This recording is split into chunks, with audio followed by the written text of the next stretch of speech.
Scripture is a wonderful thing. You know, you do a Bible reading and a bit of the reading sticks out at you. And when I read it that time, the irony of the rich man saying, calling out, you know, have mercy on me. Who was that? Yeah, have pity on me. Which of course is the one thing he didn't do in his life, was have pity on the chap that was at his gate. There's a phrase that no doubt you're familiar with, that money is the root of all evil. It's a misquote from the epistle reading we had today, where it says the love of money is a root, as Paul carefully read you, of all kinds of evil. Because of course money by itself is neutral. It's simply the means by which we do things, whether we do good with it or we are greedy and nasty with it. So the love of money, of course, gets not just money itself, but our attitude to it. Or sometimes more especially how having money changes our attitudes. What money does to us rather than what we do to money. And of course some kinds of evil have nothing to do with money, and today we don't want to just focus on that because it's sort of a window into a whole lot of other insights about how we function well as people and how we sometimes don't function well. Money, by the way, is, I just realised preparing this, it's actually central to both of Jesus' most famous parables. The parable of the Good Samaritan and the parable of the prodigal son. The Good Samaritan can help the man on the side of the road, remember, because he has money to do it. Remember, he takes him to the inn and he pays for the man's care and says, anything else I'll settle when I get back. So he freely gives. That's the good side, if you like. The other side, of course, is in the prodigal son, is the son who wants the farm to be sold so he can have half now and go out and waste it and spend it. And that's the bad side, isn't it? The greed and the what can money give me? Actually, money in this part of Luke's Gospel, right through, we're in chapter 16 here, but right through from chapter 9 through to 18, where Jesus is on these 9 or 10 chapters on the road to Jerusalem. He said to his disciples, the Son of Man must be crucified in Jerusalem and be put to death.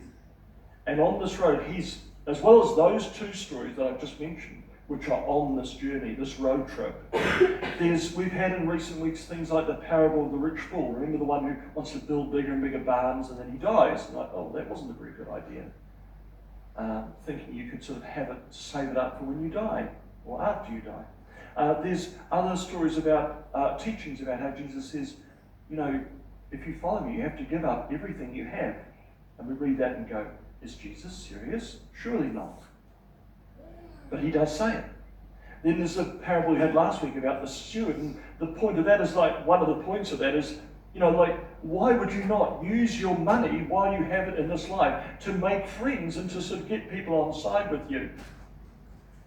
Even someone in the world can work this out. Why can't the people of God work this out?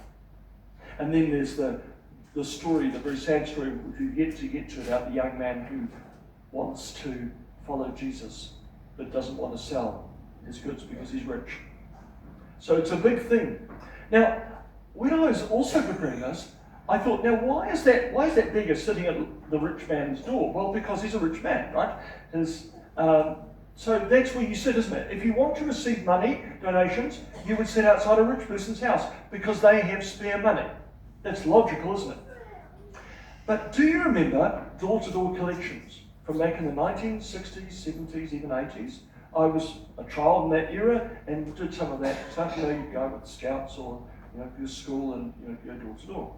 Red Cross or Corso or Save the Children, those door-to-door collections.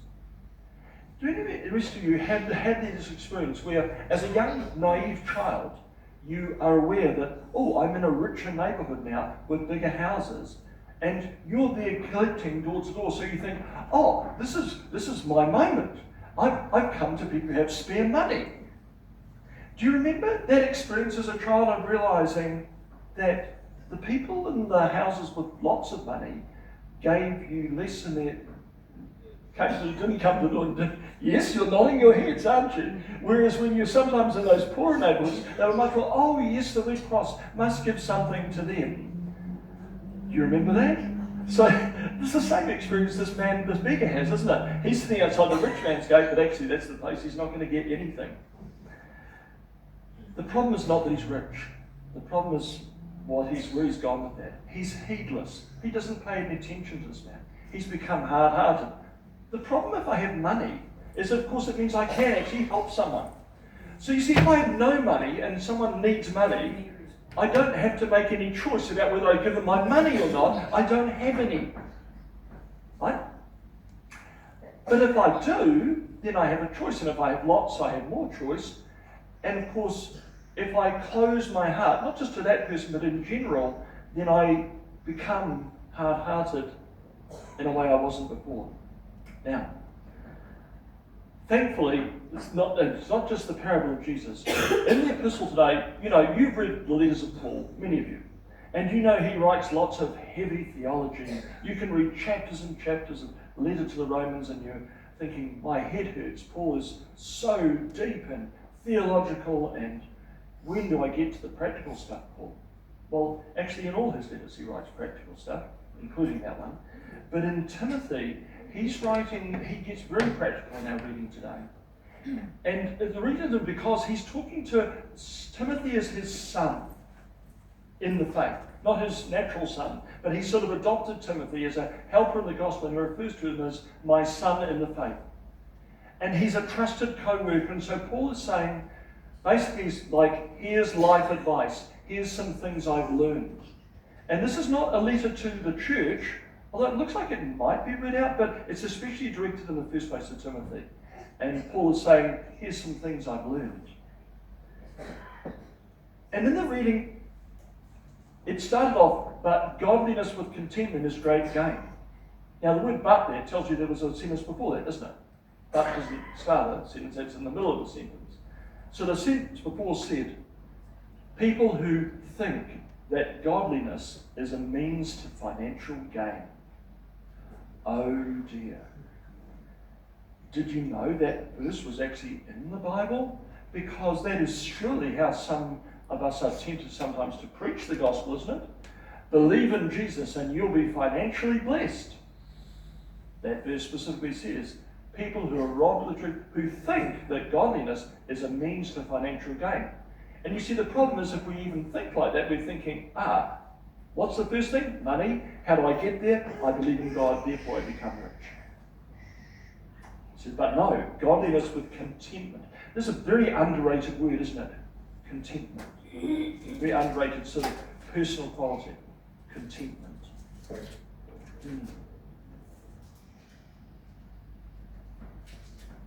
By the way, when I'm talking about money here, any of these behaviours you could actually indulge in without having lots of extra money. So please don't just sit there thinking, I haven't got extra money, Paul, this is not about me today.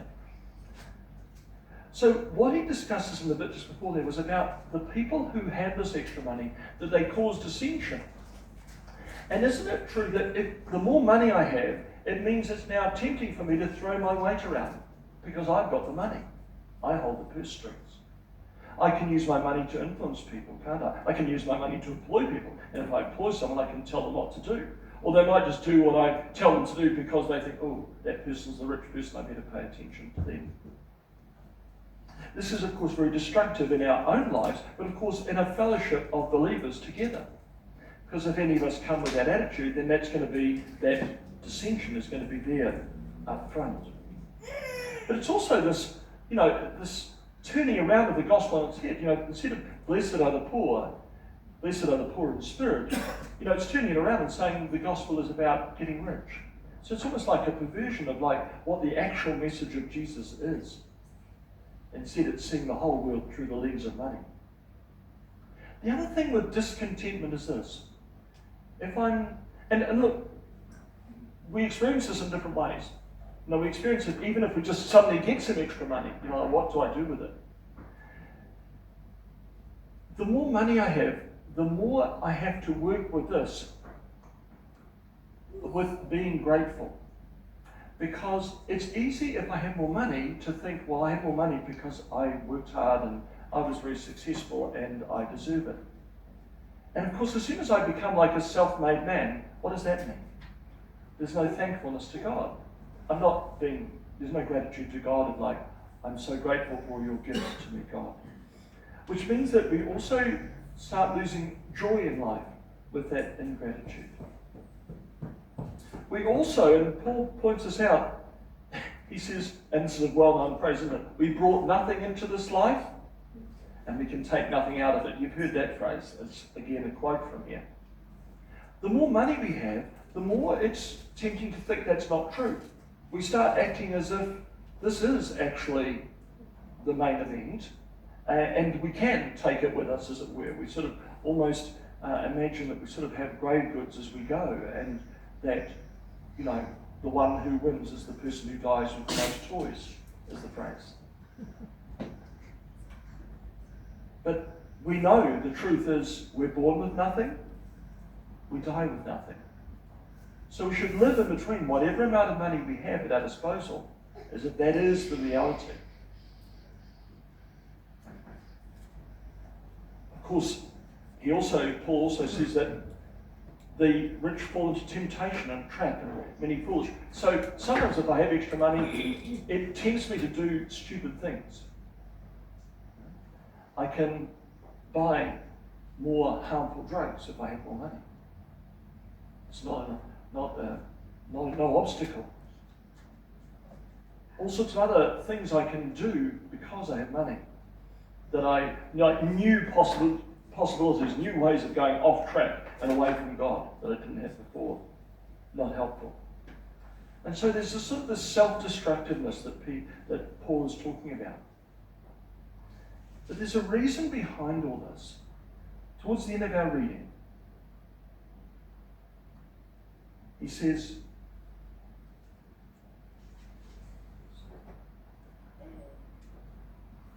I've lost their place now. Here we go. Command those who are rich not to be arrogant. There's another problem that can come if I've got money, isn't it? I become a bit more arrogant.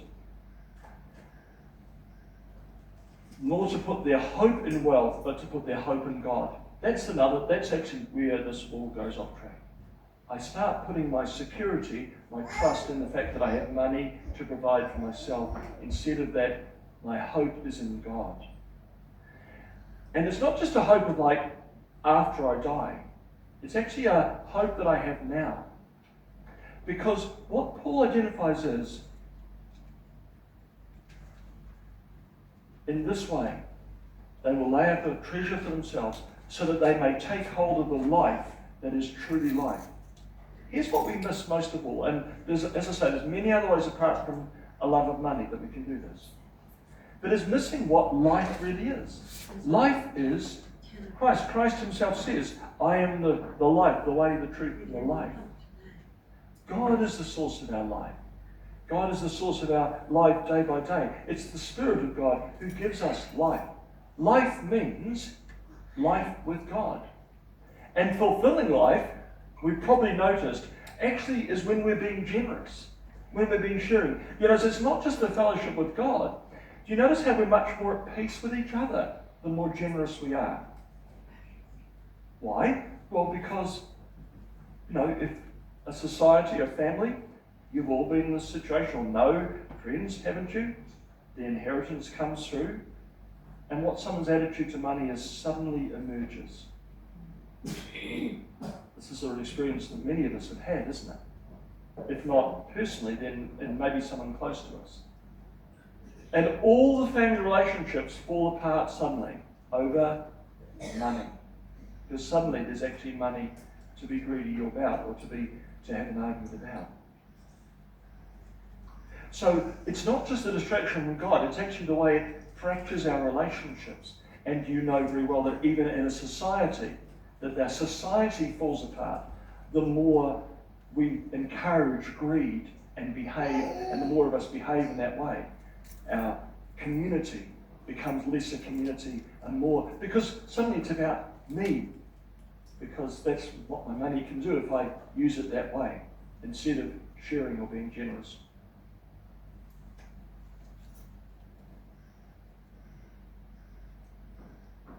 So the focus of this, although I've talked a lot about money, and although Jesus tells the parable about the rich man who, in this life got it all wrong, there is a positive message at the end of it, which is that the life of Christ is independent of how much I own, what I possess.